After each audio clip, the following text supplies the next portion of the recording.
and this will go to Jim Boland afterwards. And the question is, was there any particular issue that caused you to run for city council?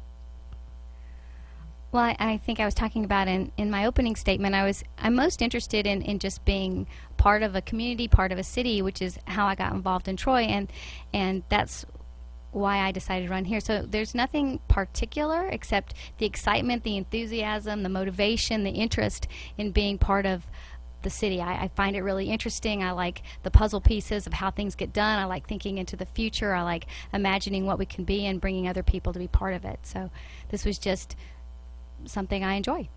All right, Catherine Bonzo, and now Jim Boland. I probably would never have run for public office had I not been appointed to this one. Mayor Lambert appointed me to this, and I told him that I would do the job for 6 months and then decide. And it's been very rewarding and educational for me, and it's been quite satisfying. And I've gotten involved in these projects that I would like to see through. Once you get involved, then you build a strong opinion on what you think is important, and you'd like to follow it through. And so that's my main reason for wanting to continue.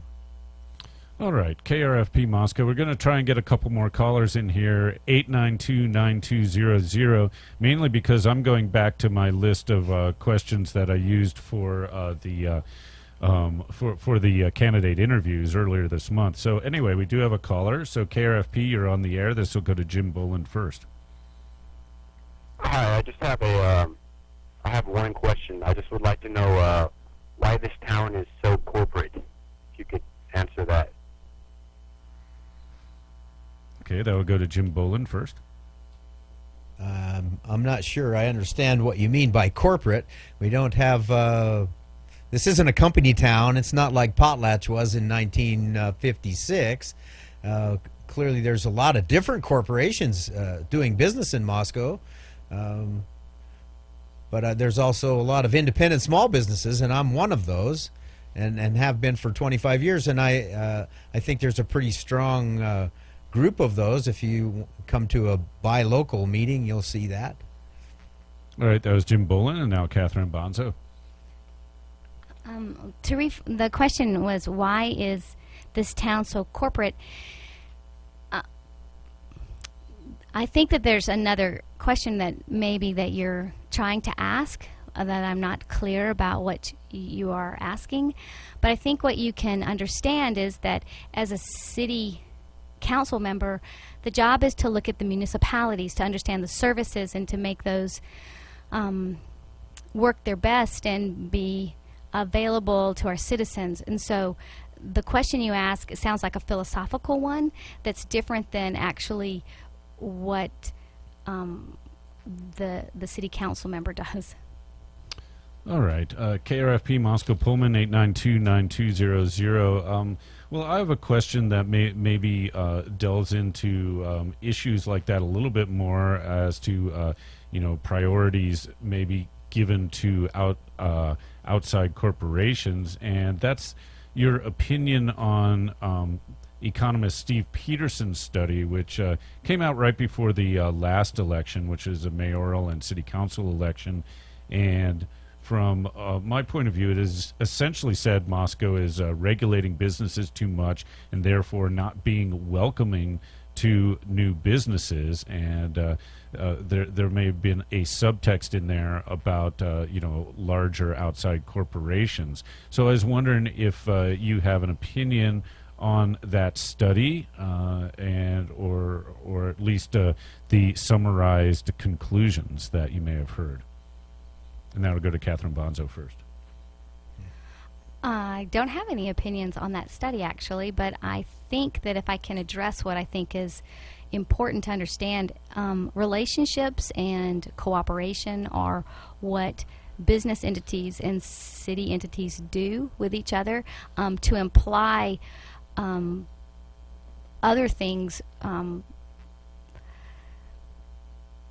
smacks of collusion, and so that's not ethical. So I don't think that that's what's happening, nor necessarily what you're asking. I think the main priorities are like I said earlier, in taking care of our citizens: water, sewer, sanitation, streets. That's kind of how I see it. All right, that was Catherine Bonzo, and now Jim Boland.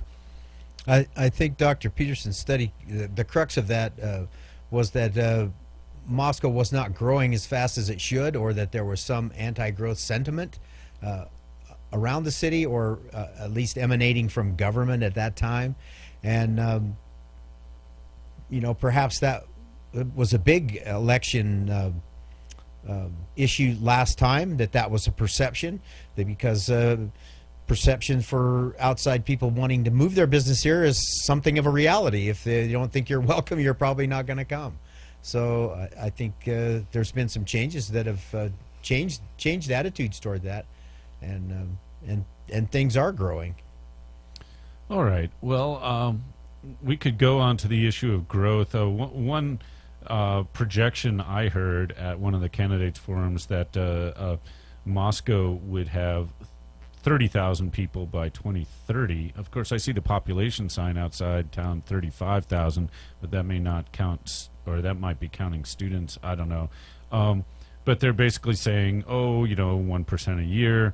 Do you think that might be a little bit understating it, considering what's going on with the climate, possible earthquakes, and so forth, where the Palouse may in the future be considered a refuge, so to speak, and we might get a lot of refugees.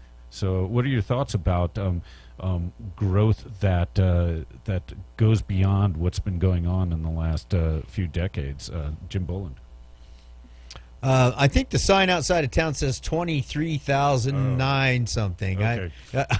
I think it's not quite as big as that. Although Mayor Glenn Johnson of Pullman will tell you that there's more people in Moscow and Pullman now than there is in Lewiston, Clarkston. So it is growing here somewhat, and I'm sure that he's including the students, because he's trying to make it look as big as it can be up here. But we've got some growth issues, things that happen that are kind of acts of God, like earthquakes and tsunamis and things like that might make people want to move more inland. I guess we have no control over that, and we'll have to deal with that when it comes. I think we're in a pretty good position to assimilate a lot of refugees here. The problems of water and electricity and those kind of things, and infrastructure, those will have to be solved when those people show up. But those people will also bring incomes, and they'll also bring capital of their own to help with that. So, all right, and that was Jim Boland, and now Catherine Bonzo, do you have an answer to my ad-libbed question? And ideas as well. I think what's interesting is that information that you quoted actually came from the comprehensive plan, and the comprehensive plan took 2 years to put together. So that was right as the downturn was happening, and that's where that 30,000 number came in. And of course, we've seen a dip since then, and we're rebuilding our community and what we think of as our community in terms of that. I've had several conversations over the summer with people that have moved here from drought-stricken California. I think we are going to get more people here, and climate change now is something that actually people talk about, not in hushed tones anymore. So that is very interesting too. And I had a part-time job at the university with Project REACH, which was looking specifically at climate change. And over the next 100 years, our area is projected through the research of Dr. John Abatsoglu that we're supposed to be warmer and wetter. So we don't know what's going to happen, but it looks like we might grow corn here really well, which is different than wheat. But I think it will change and we'll adapt. All right, that was Catherine Bonzo, and we're winding down, so it's time for closing statements. We're giving each of the two candidates, Catherine Bonzo and Jim Boland, 2 minutes closing statements, and be sure to tune in next Wednesday at 6:30, or 2 days from now at 6:30 p.m., when we'll have Dan Carscallon and John Freeland, the other two city council candidates for the city of Moscow, in the studios. So, Catherine Bonzo, your closing statement. Well, thank you, Lee, very much. I love this community radio station, KRFP Moscow, and I appreciate you moderating this conversation. My closing is I'd like more people to be involved. I think we live in a wonderful community. I find it all very interesting, and the work that we do to take care of each other so that we have these platforms of providing for people to come and live and bring their businesses and families is great. I have to tell you, I have now gone to about 500 doors, door to door, and one of the most telling things about this community is people open their door and talk to me. They're friendly, they're warm, they're welcoming, they want to know what's going on. They usually ask a couple questions, and then they go about their way and I go about ours. So we live in a really wonderful community, and I want to continue to be promoting that. All right, that was Catherine Bonzo, and now Jim Boland, your closing statement. Oh, thank you, Lee, and thanks KRFP for hosting this forum. As much public interaction as we can get, I think that's the greatest thing. The main thing I want to get across is that everybody needs to get out and vote. I've heard people say that they don't vote because they don't think the system serves them. The system doesn't serve you because you don't vote. We need to convince your friends and neighbors to vote. You can only get your ideology and your ideas across if you elect people who will represent those concepts in government. It's a representative democracy, so be represented. And get out and vote on November 3rd, next Tuesday. All right, that was Jim Boland, and I'm an advocate of voting. I'm also an advocate of staying involved in the issues beyond voting. I never think voting is enough, but I do favor it, obviously, because I'd like to put on candidates forums.